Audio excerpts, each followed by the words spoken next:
सत्यं परं धीमहि सत्यं परं धीमहि सत्यं परं धीमहि।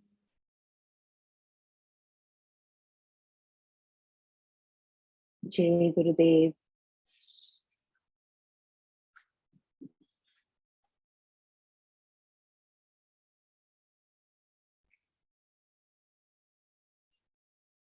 वशिष्ठ जी अब बोलना शुरू कर रहे हैं। वो राम जी को कह रहे हैं, ये सच है कि हम सब शुभ और अशुभ वासनाओं को लेकर आए हैं। कभी अशुभ वासनाएं हावी हो जाती हैं तो कभी शुभ, लेकिन हर व्यक्ति के पास ये स्वतंत्रता है कि वो शुभ वासनाओं को बल दे और अपनी अशुभ वासनाओं से धीरे धीरे धीरे धीरे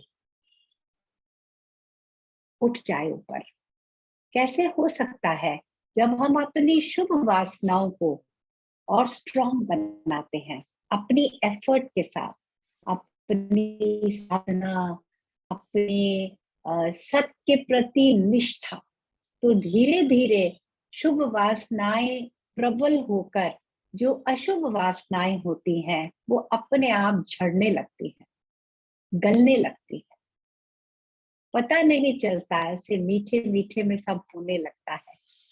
जब ये रास्ता इतना सुंदर है, ज्ञान का रास्ता, सत्संग का रास्ता बहुत सहज और सुंदर हो सकता है।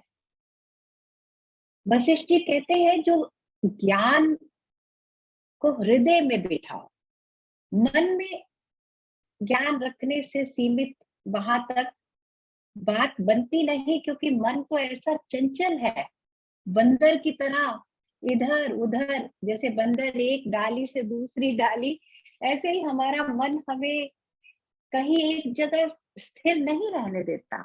इसलिए अगर ज्ञान के साथ आपको जुड़ना है, अपने जीवन को बदलना है, तो हृदय में ज्ञान को बिठाना होगा। और ये जन्म बहुत मूल्यवान है। इस जन्म में ही हमें इस आने जाने वाले संसार में, जहाँ जन्म मृत्यु इस चक्रव्यूह में आत्मा फंसी हुई है, इसमें से आपको अपने आप, अपने संकल्प से, अपने बल से, अपने संयम से निकालना है। आप इस दुख को, इसकी अवहेलना नहीं कर सकते, इसको निग्लेक्ट नहीं कर सकते। ये नहीं कह सकते अभी मेरे पास बहुत समय है, मैं बाद में देखूंगा।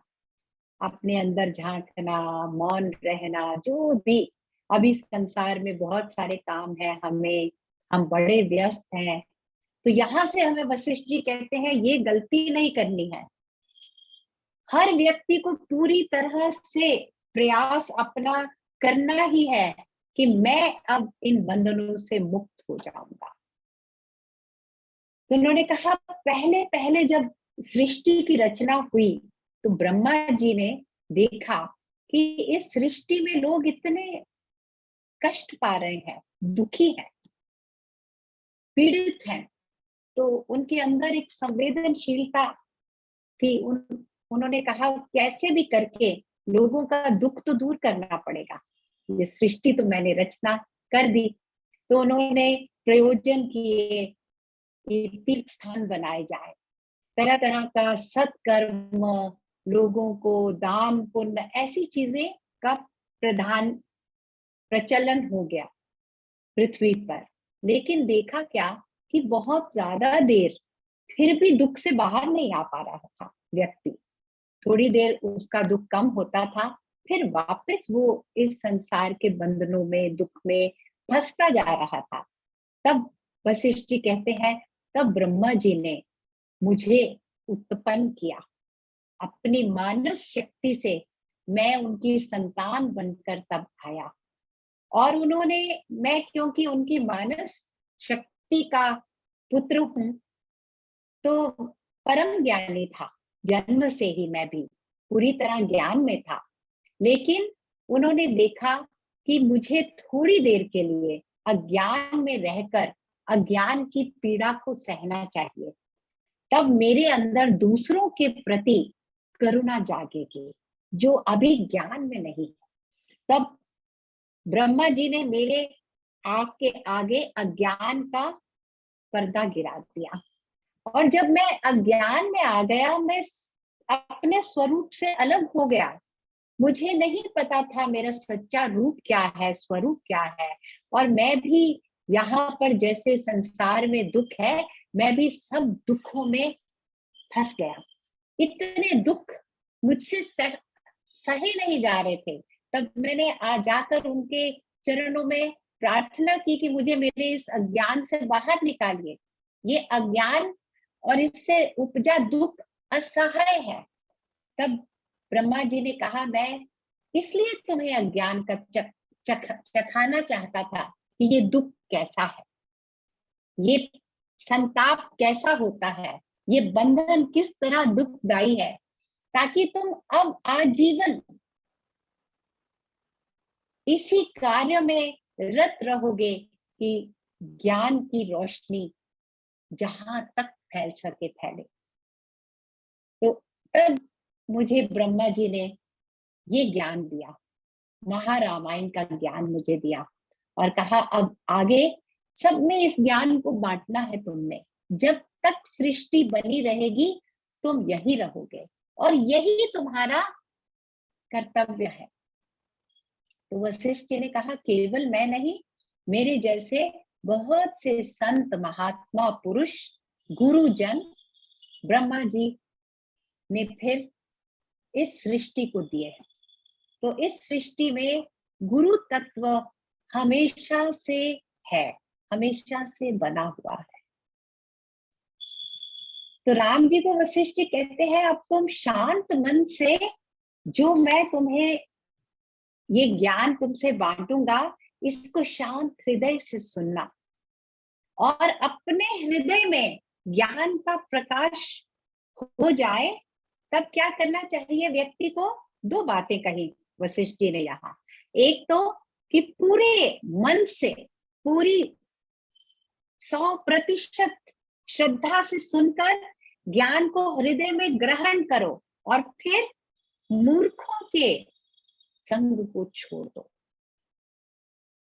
फिर वापस जो लोग ज्ञान में नहीं है, बहुत अज्ञानी है और ज्ञान की तरफ बढ़ना ही नहीं चाहते, अपने अज्ञान से जिन्हें प्रेम है, अटैचमेंट है, माया मोह में जो फंसे हुए हैं, ऐसे व्यक्तियों का संग छोड़ना है। ये संग कैसे छोड़ा जाता है, ये भी युक्ति है। जैसे पहले भी 2-3 क्लास सेशन से पहले भी यही बात हुई थी। गुरुजी कहते हैं ना कि जैसे पेड़ की जड़ें होती हैं छिपी हुई, ऐसे हमारा उनके प्रति वैराग्य होना चाहिए। उनसे हमें प्रभावित नहीं होना, उनके साथ वैसा नहीं बनना। इसलिए बड़ी युक्ति से अपने को साफ बनाए रखना है। ज्ञान हमें निर्मल करता है, तो इस निर्मलता को बनाए रखना हमारा अपना उत्तरदायित्व है। तो अब आगे ज्ञान में बढ़ेंगे। तो पहले ये कह दिया, अच्छे से ज्ञान को सुनकर हृदय में स्थिर करना है और दूसरा इस ज्ञान को बचाने के लिए अपनी कंपनी का ध्यान रखना है। तो ये कितना इंपॉर्टेंट होगी ये बात जो शुरू में ही वशिष्ठ जी कह रहे हैं। तो इस बात को हमें भी उतना ही महत्व देना होगा। तो राम जी को वशिष्ठ जी कहते हैं, मोक्ष के 4 द्वारपाल हैं, तुम इन द्वारपालों से मित्रता कर लो। चारों नहीं हो सके तो किसी एक से तो करना ही है, और ये सब एक दूसरे के पूरक हैं। तुम एक के साथ रहोगे तो तीनों के गुण तुम्हारे अंदर स्वाभाविक आने लगेंगे। तो सबसे पहले क्या बताया? शम, आत्म नियंत्रण भी कहा है उसको, सेल्फ कंट्रोल, अपने ऊपर अपना प्रयास करके अपने मन को नियंत्रित करना। जितना जितना हम सच से जुड़ेंगे, जितना जितना नित्य से प्रेम करने लगेंगे, नित्य की ओर झुकाव हो जाएगा, उतना उतना हम देखेंगे धीरे धीरे हम संसार से अछूते होने लगते हैं। कैसे संसार में रहते हुए, जो राम जी ने क्वेश्चन पूछा था, सब करते हुए भी हम कैसे इससे अलग रह सकते हैं? एक ही मार्ग है, जितना जितना तुम इटर्नल के पास जाओगे, शाश्वत सत्य के पास जाओगे, नित्य से प्रेम करने लगोगे, उतना ही अनित्य के दुख, उतार चढ़ाव तुम्हारे जीवन को नहीं छू पाएंगे। और फिर क्या होगा? मन शांत रहने लगता है, और ऐसे व्यक्ति को किसी से कुछ लेना देना नहीं होता। उसका मन शांत और तृप्त रहने लगता है। इसीलिए उसको शम कहा गया है। शम की एक परिभाषा ये भी दी है योग वशिष्ठ में, जो व्यक्ति प्रिय से प्रिय वस्तु को देख कर, सूंघ कर, छू कर, चख कर, और अप्रिय से अप्रिय वस्तु को देख कर, छू कर, चख कर, सूंघ कर कोई भी प्रतिकार नहीं होता, उसको कोई भी चीज का इफेक्ट नहीं होता, वो दोनों में पूरी तरह से समभाव में रह पाता है, वो शम है। मन की शम अवस्था है। ऐसा शांत मन, ऐसा स्थिर मन, तो ये मोक्ष का एक द्वारपाल है। क्योंकि जिसका मन शांत होता है वो ही सत्य को देख सकता है, वो ही सत्य को धारण कर सकता है। तो सबसे पहले व्यक्ति को सारा प्रयास करके अपने मन पर स्वयं नियंत्रण करना है। और वो कैसे किया जा सकता है? नित्य की ओर बढ़ना है, नित्य को प्रेम करना है, नित्य के प्रति मन का पूरा झुकाव होना चाहिए। जितना हम वर्ल्डली रहेंगे तो ये नहीं हो पाएगा। हम कितना ही ज्ञान पढ़ लें, मन शांत होना चाहिए। अगर मन शांत है तो सारा ज्ञान सृष्टि का हमारे अंदर अपने आप आएगा। कहते हैं ना, प्रेमी बन जाते हैं तो ज्ञान पीछे पीछे आता है। प्रेमी उस तत्व के प्रेमी। तो ये शम पहला मोक्ष का द्वारपाल। और फिर दूसरा द्वारपाल है संतोष, कंटेंटमेंट। अब कंटेंटमेंट क्या है? इसकी परिभाषा योग वशिष्ठ में ये बताई गई है, जो भी आज हमारे पास है हम उसको स्वीकार करें हैं, उससे हमें वैराग्य करने की आवश्यकता नहीं, उससे अलग होने की आवश्यकता नहीं कि भगवान ने ये सब दिया है तो मैं इसको एंजॉय नहीं कर सकता क्योंकि मुझे वैराग्य का पालन करना है, मुझे संतोष में आना है। नहीं, जो है उसको प्रसाद की तरह उसका पूरा रस लो, क्योंकि सारी सृष्टि ईश्वर की बनी हुई है। यहाँ कुछ भी ऐसा नहीं है जो ईश्वर से बाहर है। तो जब सृष्टि ईश्वर की बनाई हुई है, इस रचना से भी प्रेम करना है। तो जो प्रभु ने दिया है उसके साथ पूरी तरह से हम प्रसन्न हैं, और जो अभी नहीं मिला उसके प्रति मन में कोई विचार नहीं होना चाहिए, उसकी ओर मन भागना नहीं चाहिए। जो मुझे चाहिए, जो मेरे लिए सबसे ज्यादा लाभदायी है, जो मेरा हित करेगा, जो मेरी परम गति के लिए प्रभु ने इस लाइफ टाइम के लिए मेरे तय किया है, मैं उसमें ही शांत हूं, प्रसन्न हूं। कहते हैं ना, ऐसा सुख, कोई ऐसा सुख नहीं जो संतोष के सुख से बड़ा होता है। लेकिन मन भागता है सांसारिक सुखों में, लेकिन जिसको एक बार संतोष का सुख मिल जाता है तो तीनों लोगों के सुख उसके सामने उस टेस्टलेस हो जाते हैं, तुच्छ हो जाते हैं। ऐसा कोई सुख ही नहीं जो संतोष के सुख से ज्यादा होता है। और जिसका मन संतोष में होता है वो कभी उसका मन अपने आत्मा में स्थिर हो जाता है, वो इधर उधर नहीं भटकता। मन, हमारा मन भटकता कब है? जब हमारे को संतोष नहीं होता। तो वो मन अपने आप शांत हो जाएगा, शम में चला जाएगा। जब शम है तो संतोष आएगा, और जब संतोष है तो शांति बढ़ेगी। दोनों एक दूसरे को हर समय साथी है। तो अगर तुम क्षम नहीं कर पा रहे तो जो तुम्हारे पास है उससे संतोष करना सीखना पड़ेगा। हम भूल जाते हैं कुछ चीजें। बच्चे होते हैं ना, वो संतोष में होते हैं, उन्हें कुछ छोटा सा मिल जाता है उसमें राजी हो जाते हैं। तो भूल जाते हैं जब बड़े होते हैं एक दूसरे को देखना। हर समय मन बाहर ही जाता है, बहिर्मुख मन है, संसार को ही देख रहा है, इसके पास क्या है, उसके पास क्या है, और एक तुलना में ही लगा रहता है। तो इसलिए मोक्ष का बहुत अहम द्वारपाल है संतोष। तो संतोष के लिए भी प्रयास करना है। ऐसा नहीं है कि कोई फल टपक के हमारी गोद में गिर जाएगा संतोष को। हाँ, ये जरूर है कि जब सत्संग से जुड़ते हैं हम लोग, तब धीरे धीरे संतोष आने लगता है, शम आने लगता है। जितना जितना सत्संग से जुड़ेंगे उतना ही शम और संतोष बढ़ता है। और सत्संग कहते हैं ना, जितना भजन करोगे उतना भोजन कम होता जाएगा। डायरेक्ट कनेक्शन है एक दूसरे से।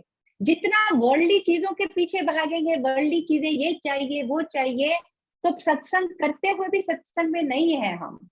अगर हम सत्संग से जुड़ने लगते हैं तो फिर और कुछ नहीं चाहिए, क्योंकि सत्संग अपने में पूरा है। सत्संग में बिताया हुआ एक पल इटर्नल हैप्पीनेस के साथ उतनी हैप्पीनेस मिल सकती है। तीनों लोगों के वैभव भी फीके हैं सत्संग के सुख के सामने। तो इसलिए कहते हैं वशिष्ठ जी, हर व्यक्ति को प्रयास करना चाहिए कि कितनी भी एफर्ट डालनी पड़े, कितने भी रास्ते में ऑब्स्टेकल्स आए, अड़चने आए, सबको पार करके सत्संग से जुड़ना ही है। किसी सतगुरु का मार्ग अपनाना है, उनकी शरण में जाना है, उनके प्रति श्रद्धा रखकर सत्संग का निरंतर अभ्यास चलना चाहिए आजीवन। यहाँ तक योग वशिष्ठ में कहा गया है कि जो ज्ञानी व्यक्ति है वो वहां रहता ही नहीं जहां उसे सत्संग नहीं मिलता। वो ऐसा स्थान चुनता है, ऐसी जगह चुनता है जहां सत्संग है, सत्संग मिल रहा है। तो सत्संग बहुत एक कहते हैं ना मूल कारण है। जब सत्संग मिल जाता है तो बाकी गुण अपने आप आ जाते हैं। तो इसलिए ये सारे प्रयास साइमल्टेनियसली एक ही साथ सब सब प्रयास करने हैं। शम, मन को शांत रखने का प्रयास करना है, नियंत्रण में लाने का प्रयास करना है, संतोष के प्रयास में रहना है, और सब दुनिया को एक तरफ करके सत्संग में जुड़ना है, सत्संग में रहना है। इसीलिए पहले ही वशिष्ठ जी ने कहा मूर्ख व्यक्तियों का संग छोड़ दो। तो मूर्ख व्यक्तियों का संग छूट ही जाएगा जब सत्संग जीवन में आ जाता है। और चौथा द्वारपाल मोक्ष का है विचार, चिंतन। जितने भी दुख हैं जीवन में, जितने भी हमारे जीवन में समस्याएं हैं, हमारे जितने भी कर्म अच्छे नहीं हैं, वो केवल अविचार से पैदा हुए हैं। जो व्यक्ति विचार के साथ रहता है वो कभी गलत स्टेप नहीं लेता, वो गलत रास्ते पे नहीं चलता। उसके सारे अपने लिए किए हुए निर्णय सही होते हैं, सच से जुड़े होते हैं, क्योंकि वो विचार से जुड़ता है। विचार एक ऐसी औषधि है जिसके बिना कहते हैं ये संसार रूपी रोग का इलाज असंभव है। ये व्याधि है, ये बहुत बड़ी डिजीज है, वर्ल्डली होना। और ये डिजीज लेकर हम जन्मों से आते हैं, आज के नहीं है ये प्रॉब्लम। हम वर्ल्डली थे तभी वर्ल्ड में वापस आ रहे हैं। वर्ल्डली लोग ही वर्ल्ड में रहते हैं। तो ये चक्रव्यूह से बाहर आने के लिए, इसको पकड़ने के लिए कहते हैं ना, उसको सींगों से पकड़ो जो तुम्हें अटैक करता है जब बोल। तो इसके सींग क्या है? विचार करना जीवन में, नित्य क्या है और अनित्य क्या है, मैं कौन हूं। बस इस प्रश्न से जुड़ते ही हम विचार की ओर बढ़ने लगते हैं। मैं कौन हूं, मेरा स्वरूप है क्या, ये संसार कहां से आया है? यही प्रश्न है श्री राम के। यही प्रश्न शुक्रदेव जी ने पूछे थे राजा जनक से। ये सारा संसार आ कहां से गया और ये कब हम इससे निवृत्त हो पाएंगे? मैं कौन हूं, ये संसार कौन क्या है, कौन है इस सब के पीछे, मुझे क्या तलाश करना है, मेरे लिए क्या ठीक है, मुझे किस चीज की प्रयास करना चाहिए यहाँ पर संसार में रहकर, और संसार इकट्ठा करने का, कि संसार में रहकर संसार से छूटने का प्रयास मेरा होना चाहिए, जो सेल्फ एफर्ट, पुरुषार्थ। तो ये विचार, तो जब जिस व्यक्ति के जीवन में विचार जाग जाता है, वो व्यक्ति धीरे धीरे धीरे धीरे आगे बढ़ता है, और वो ऐसा व्यक्ति हो जाता है कि सब उस व्यक्ति के पीछे चलने लगते हैं, वो मार्गदर्शक बन जाता है। ये नहीं है कि उसके पास आंसर जरूरी है सारे। गुरुजी कहते हैं, जब किसी से पूछो परमात्मा क्या है, और वो व्यक्ति तुम्हें कहे मैं तुम्हें बताता हूँ परमात्मा क्या है, ऐसे व्यक्ति से दूर रहो। ये जो है कि ये अभी हम नहीं जानते, ये बहुत सुंदर है। जब संसार में रहकर हमें चीजों के बारे में कहते हैं, इसके बारे में हमें ज्ञान नहीं, तो वो एक दुखदाई अज्ञान है। लेकिन जब अध्यात्म के पथ पर चलते हुए हम कहते हैं हमें तो कुछ भी नहीं पता, प्रभु इतने विशाल हैं, इतनी आश्चर्यजनक है ये प्रभु की बनाई हुई सृष्टि और मेरा अपना रूप स्वरूप, मैं तो कुछ भी नहीं जानता, भोले भाव मिले अविनाशी। जब हम भोले बन जाते हैं, स्वीकार कर लेते हैं, इसीलिए योग वशिष्ठ में शुरू में ही क्या कहा था कि ये अधिकारी कौन है जो ये कहता है मैं नहीं जानता और मैं जानना चाहता हूं। इतना ही पर्याप्त है, इतने से ही सब काम होने लगेंगे। मैं कौन हूं? तो विचार एक मोक्ष का द्वारपाल है। जिस जिस व्यक्ति ने विचार को पकड़ा है, अपनाया है, वो संतोष में आता है, उसका मन शम में रहता है, वो केवल सत्संग की तलाश करता है, उसकी और कोई मांग नहीं, और किसी चीज को वो सीख ही नहीं कर पाता। जब वो व्यक्ति ये विचार करने लगता है केवल इतना, मैं कौन हूं। गुरुजी कहते हैं इस प्रश्न के साथ जुड़े रहना ही पर्याप्त है। इसका जवाब ये है, वो है, इतना है, कम है, ज्यादा है, ये शब्दों में इसका बयान नहीं है। ये शब्दों के परे का ज्ञान है जो हृदय में प्रकाश की तरह फैलने लगता है, और उस व्यक्ति को फिर उसके लक्षण क्या है, उस व्यक्ति को संसार से कुछ भी नहीं चाहिए, ना इस जीवन में ना आगे, ना कहते हैं इस लोक में उसकी कोई इच्छा बचती है, ना परलोक में।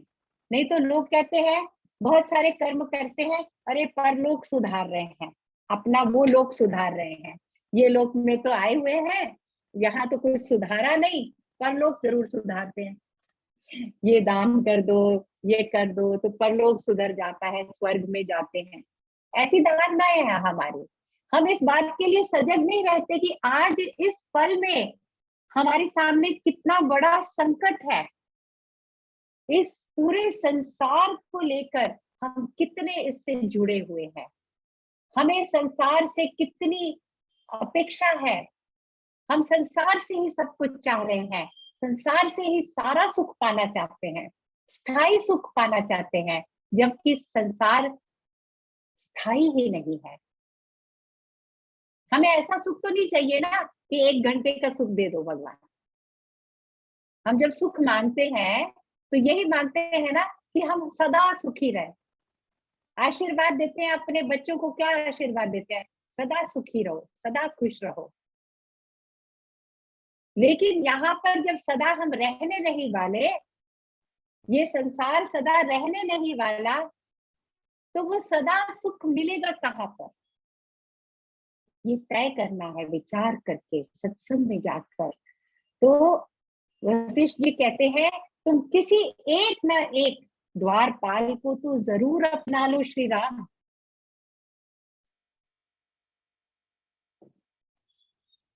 कौन कौन से द्वारपाल? विचार, सत्संग, शम, संतोष।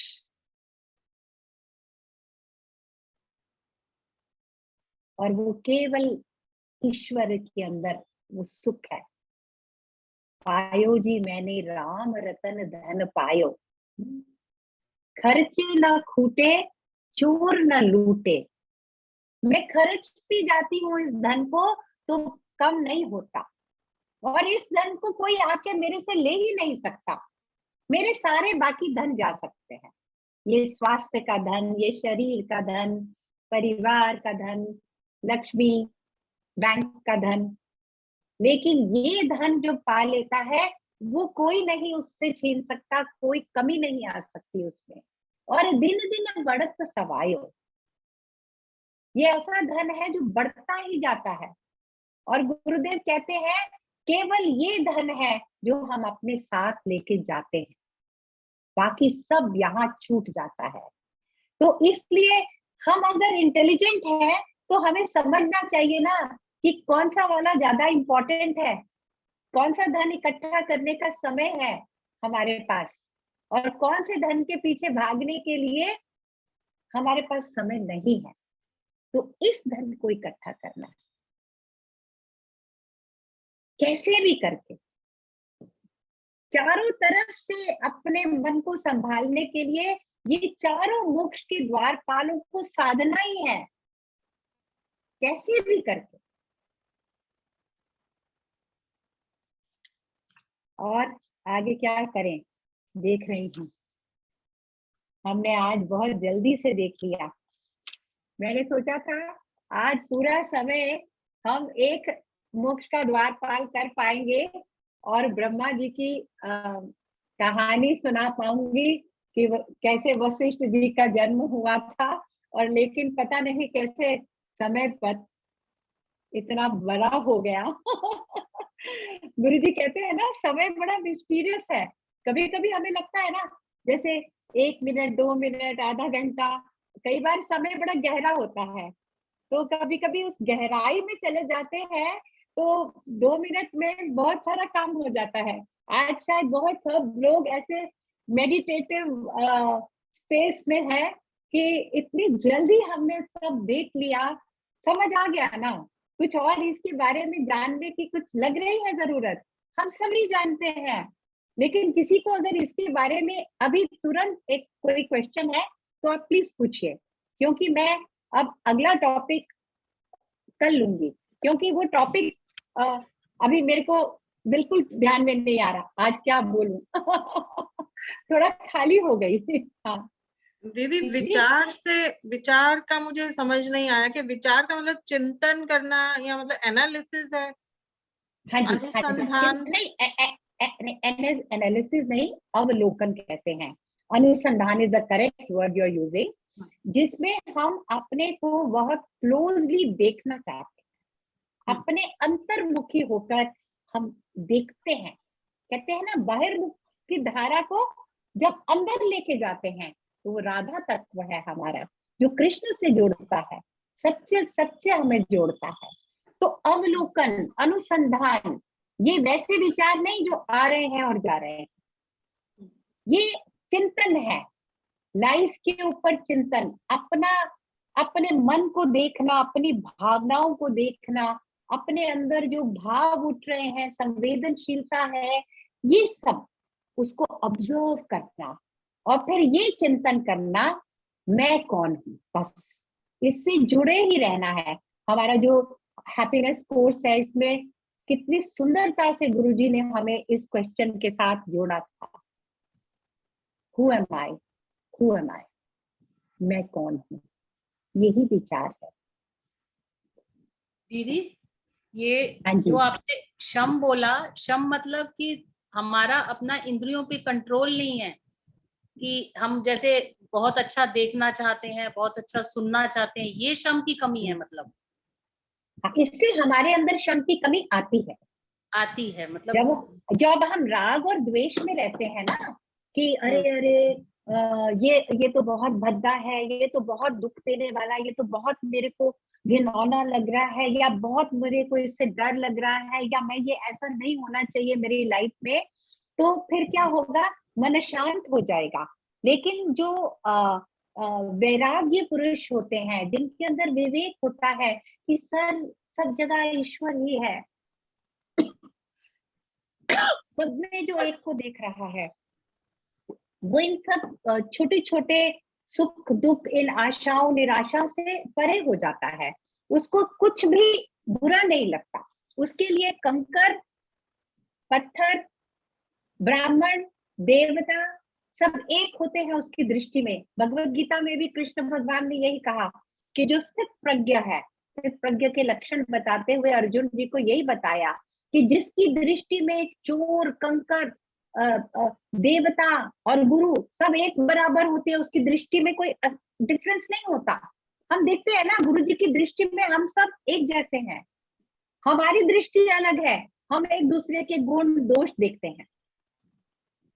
तो इसलिए सबसे पहले मन को शांत करने के लिए व्यक्तियों में, वस्तुओं में, परिस्थितियों में गुण दोष देखना बंद करना। गुण और दोष जो है, जो जैसा है वो ही स्वीकार करना है, तो मन शांत होता है। और दीदी आपने शम बोला, संतोष बोला, विचार चिंतन बोला, और फोर्थ सत्संग है, सत्संग है ना? सत्संग। तो ये जो शम है, इसको बोला ही है आत्म नियंत्रण, इसको हमें खुद करना है, बिना हमारे किए कोई भी हमारी इसमें हेल्प नहीं कर सकेगा। कुछ चीजें सहायक हो सकती हैं जरूर, लेकिन हमें इसको करना है, ये करने की विद्या है। कुछ होती है ना करने की विद्या, ये करने की विद्या है, ये प्रैक्टिस करना है। छोटी छोटी बातों में अपने को डिस्टर्ब नहीं होने देना। छोटी छोटी बातों में हम डिस्टर्ब हो जाते हैं, किसी ने एक अनप्लेजेंट बात कह दी, हम डिस्टर्ब हो जाते हैं। तो प्लेजेंट और अनप्लेजेंट को एक ही पोजीशन पे देखना, उसको क्या कहते हैं, इक्वानिमिटी, समाधान। शम कैसे आएगा, जब समाधान होगा, हम हर चीज को एक जैसा देखेंगे। कहते हैं सबसे बड़ा धन है समाधान, जब हम इक्वानिमिटी में रहते हैं। ये भी अच्छा है, वो भी ठीक है, यहाँ सब ठीक है, प्रभु की माया है, प्रभु की रची हुई रचना है। सोई होई जो राम रची राखा, विचार करके क्यों शाखा बढ़ाते हो विचारों की। तुलसीदास जी कहते हैं यहाँ वही होगा जो राम जी ने रच रखा है, मैं अपने विचार कर करके ये विचारों की शाखा क्यों बढ़ाऊं। शाखाएं बढ़ाता हूं तो मैं अपना ही और वासनाओं का बोझा बढ़ाता हूं। इसलिए निर्विचार होकर सब चीज के साथ रह पाना, उस शांत मन से उसको देख पाना, रह पाना, वो शम है, आत्म नियंत्रण। ये किसी ने पूछा है दीदी शम मीन्स, तो अभी यही बात हो रही है। शम की परिभाषा क्या बताई है, प्रिय से प्रिय चीज को देख कर, छू कर, सूंघ कर, चख कर, और अप्रिय से अप्रिय वस्तु को देख कर, छू कर, चख कर, सूंघ कर, जिसमें कोई रिएक्शन नहीं आता जिस व्यक्ति में, वो शम है। वो इतना उसका अपने मन पे कंट्रोल है, वो राग और द्वेष में नहीं है, प्लेजेंट और अनप्लेजेंट में नहीं है। वो ये नहीं कहता ये टेस्टी है, ये नहीं टेस्टी है। हम खाना खाते हैं तो बहुत कहते हैं यार टेस्टी नहीं बना, आज अच्छा नहीं बना, आज वैसा नहीं बना, इसमें नमक कम है, उसमें ये ज्यादा है। तो ये सारी चीजें धीरे धीरे क्या कर रही है, हमारे मन को सूक्ष्म नहीं रहने देती। तो ये नहीं है कि आप कुछ करो नहीं, लेकिन ठीक है स्वाभाविक वे में अगर आपको कुछ ठीक उसको कर के खा सकते हो तो खा लो, लेकिन फिर उसकी चर्चा मत करो। ये नहीं कि 2 घंटे के बाद भी हम उसी की बात कर रहे हैं, अरे यार किसी ने कितना गंदा खाना दिया हमको, किसको खाना ही नहीं बनाना आता, हम खाना खत्म हो गया, डाइजेस्ट भी हो गया, लेकिन हम उसी के बारे में सोचते जा रहे हैं, उसी के बारे में बात करते जा रहे हैं। तो ये शम में नहीं रहने देता ये सब। इसीलिए कहते हैं हर चीज के साथ संयम से आ जाओ, संयम में आ जाओ। जय गुरुदेव दीदी, मुझे पूछना था कि हम बोलते अभी ये सोचते हैं कि बच्चों को भी हम जब संस्कार देते हैं तो कोई बच्चे लेते नहीं संस्कार की जो अच्छी चीजें हैं, तो उस टाइम पे हम अगर माँ बाप होके ऐसे छोड़ दे कि चलो इसके उसका भाग्य हम जैसे हमने अभी 4 देखे हैं, तो हम अगर ऐसे छोड़ देंगे तो कैसे होगा? फिर उनको अच्छी चीजें कौन सिखाएगा? हम बहुत प्रयत्न करते हैं उनको ये चीज देने के लिए, लेकिन कोई बच्चे लेते ही नहीं। तो उस टाइम हम खुद पे कैसे कंट्रोल करेंगे? और हम एज अ मदर हमको लगता है कि उनको वो मिलना चाहिए, तो ये भी एक लोभ भी है और इच्छा भी रहती है तीव्र कि बच्चों को हर चीज अच्छी मिलनी चाहिए, आनी चाहिए, संस्कार आने चाहिए। तो उस पर हम अपने पे कंट्रोल कैसे कर सकते हैं? देखिए ये हमारी ड्यूटी है, और गुरुजी भी कहते हैं पेरेंट्स का बहुत बड़ा रोल होता है, और वो अपने रोल को उन्हें निभाना ही है। ये जो एक वर्ल्ड के कई लेवल्स है ना, जब हम वर्ल्ड में आते हैं तो हमें वर्ल्डली काम भी सारे ठीक से पूरी तरह से करने पड़ते हैं। उसमें कभी कभी हमें अनप्लेजेंट बात कहनी पड़ेगी, अनप्लेजेंट कुछ करना भी पड़ेगा। गुडी गुडी होके बच्चों को नहीं बड़ा किया जा सकता, नहीं तो वो बच्चे वर्ल्ड को कैसे फेस करेंगे। तो जिस हद तक उसको करना चाहिए वो जरूरी है, लेकिन एक लिमिट के बाद उसको छोड़ना भी जरूरी है। जितना पकड़ना जरूरी है उतना ही छोड़ना जरूरी है। इसीलिए कहते हैं ये इतना डेलिकेट बैलेंस है कि कहते हैं ना प्रेम का धागा खींचोगे ज्यादा तो भी टूट जाता है ना। तो ज्यादा भी नहीं खींचना और ये भी नहीं कि कुछ नहीं करना। तो ये स्किल आनी चाहिए लाइफ में। Skilful action is nothing but yoga. कार्य में कुशलता तो योग ही है, और योग कहाँ से आएगा जीवन में? शम, संतोष, विचार, सत्संग, ये करते करते हमारे एक्शंस में परफेक्शन आने लगती है। हम कहते भी नहीं तो भी लोग फॉलो कर जाएंगे। सच्चा कहते हैं जो शमवान व्यक्ति होता है उसकी प्रेजेंस में लोगों को शांति अनुभव होगी। उसको देखकर लोगों का क्रोध शांत होने लगेगा। उसके चारों तरफ वो शांति का वातावरण बन जाएगा। और एक और भी बात है, हम अपने बच्चों के लिए मिरर हैं। बच्चे जो है वो हमारा मिरर ही है, रिफ्लेक्शन ही है। आज केवल बच्चों को देखते जाए, बच्चे में ये कमी है, बच्चों में ये कमी है, तो गुरुदेव कहते हैं पहले अपने को देखो।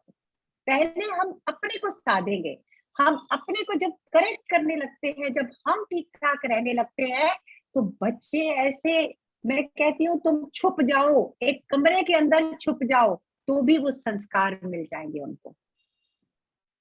उन्हें ज्यादा बोल बोल कर सिखाने से ही नहीं सीखते, वो एग्जाम्पल से बच्चे सीखते हैं। हमारे में क्रोध हो और बच्चों को हम कहीं क्रोध ना करें।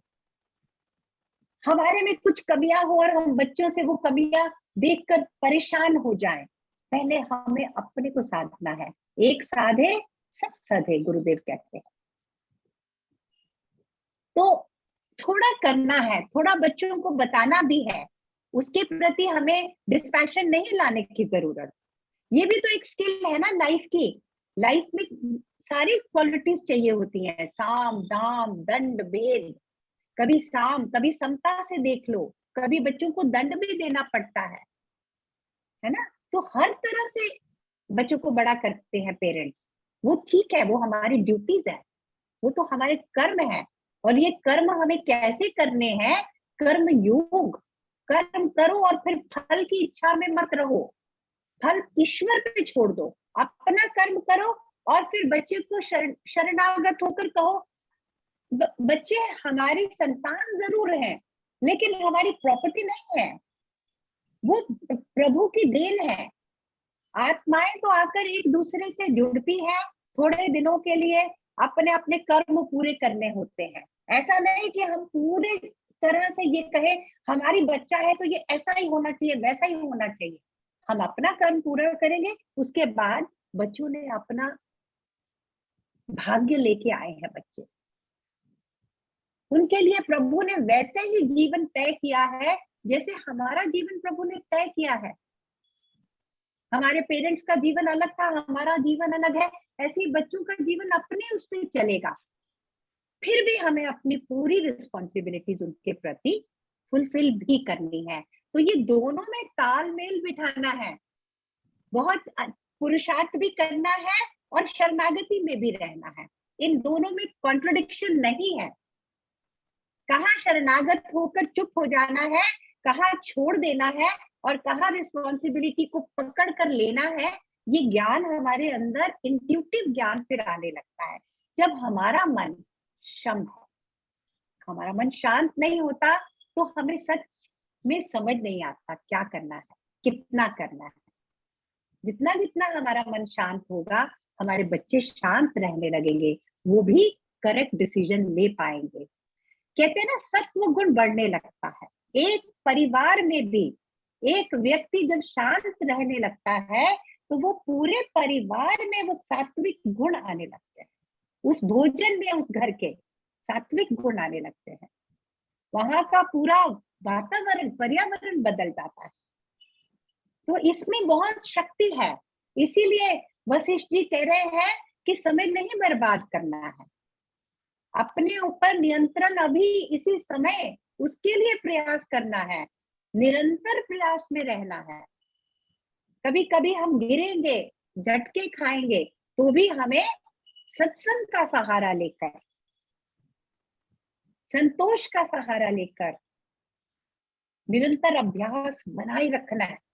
और जो इस समय है जीवन में, उसके प्रति पूरा संतोष में रहना है, पूरा संतोष में रहना है। तोष मतलब वेल्थ, जो समता में रहकर हमें जो वेल्थ मिलती है वो ही रियल वेल्थ है।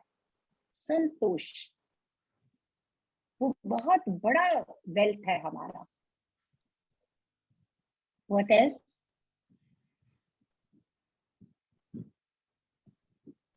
हाँ जी, एनी अदर क्वेश्चन?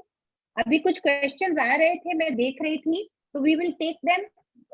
शिवाय ओम नमः शिवाय, शिवाय ओम नमः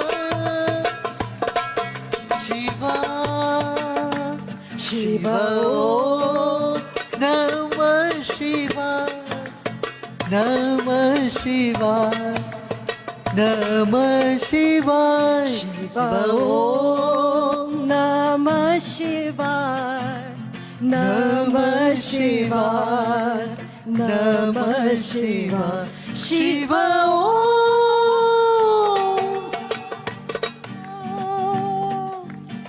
शिव शिव शिव शिव ओम हर हर हर हर ओम नमः शिवाय, नमः शिवाय,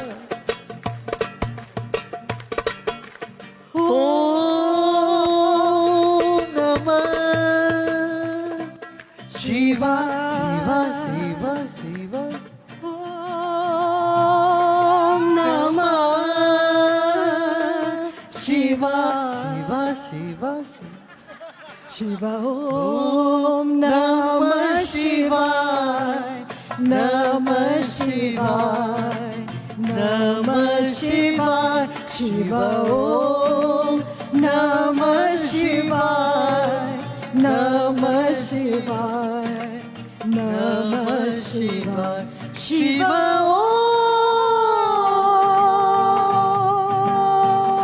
शिवा शिवा शिवा ओम हर हर हर हर ओम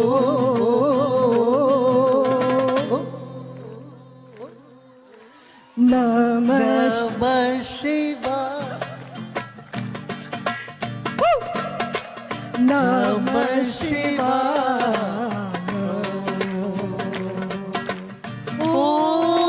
ओम नमः शिवा शिवा शिवा शिवा ओम नमः शिवा शिवा शिवा शिवा ओम नमः शिवाय नमः शिवाय नमः शिवाय शिवा ओम नमः शिवाय नमः शिवाय नमः शिवाय शिव ओम शिव ओम शिव ओम शिव ओम नमः शिवाय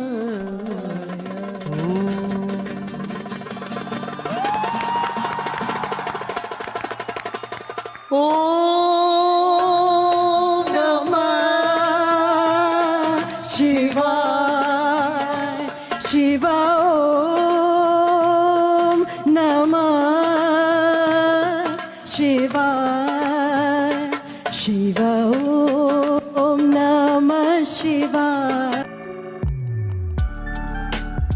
आप बताइए कैसे करें।